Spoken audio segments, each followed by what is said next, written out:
সুনামগঞ্জের হাওরে বন্যা পরিস্থিতির খবর নিয়ে যোগ দিচ্ছেন সহকর্মী জাকারিয়া আহমেদ। জাকারিয়া, আজকের বন্যা পরিস্থিতি কেমন দেখছেন আর ধান কাটা কতটা শেষ হয়েছে জানাবেন।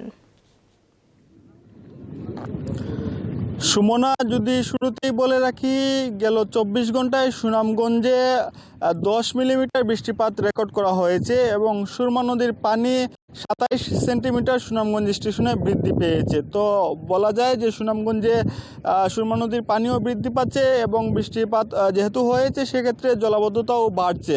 তো কৃষি অফিসের তথ্য মতে এখন পর্যন্ত সুনামগঞ্জের 60% ধান উত্তোলন করা হয়েছে এবং আংশিক প্রাথমিকভাবে 18,000 হেক্টর তারা নির্ধারণ করেছেন যে জলাবদ্ধতায় নিমজ্জিত রয়েছে এবং পুরোপুরিভাবে ক্ষতিগ্রস্ত হয়েছে 2,000 হেক্টর ধান।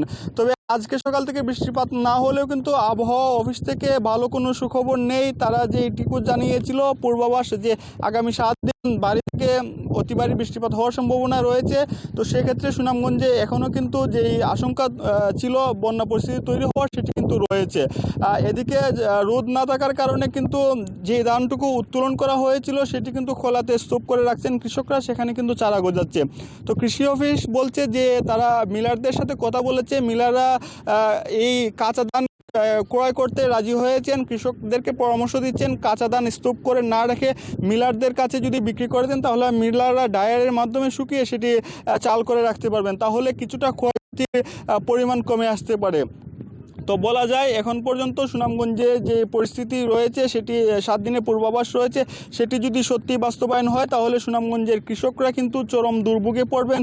সুনামগঞ্জে একদিকে যে 40% ধান পাকা ধান এখনও হাওরে রয়ে গেছে সেটি তুলতেও সমস্যা হবে এবং যে ধানটুকু তুলেছেন সেটি কিন্তু রোদ পর্যাপ্ত না পেলে সেটি কিন্তু নষ্ট হওয়ার সম্ভাবনা রয়েছে। তো সব মিলিয়ে সুনামগঞ্জের কৃষকরা চরম সংকটে রয়েছেন। এই ছিল সুনামগঞ্জ থেকে আমার কাছে সর্বশেষ।